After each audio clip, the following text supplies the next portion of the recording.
नमस्कार मित्रांनो, निफा पिझ्झेरियामध्ये आलो होतो. त्यांनी पिझ्झा मस्त व्यवस्थित टॉपिंग आणि प्रॉपर स्लायसिंग करून सर्व केला.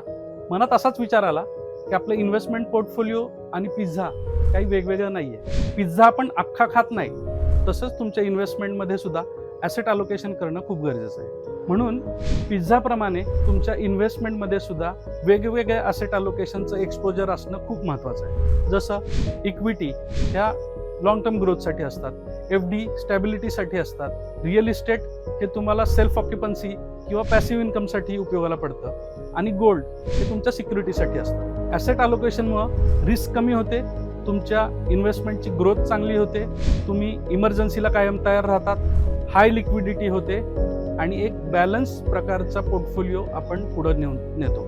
Perfect pizza, perfect topping and slicing, perfect investment portfolio म्हणजे परफेक्ट ॲसेट अलोकेशन. तुम्हालाही तुमचा पोर्टफोलिओचा रिव्ह्यू करायचा आहे, आजच DM करा, आपण नक्की चर्चा करूया.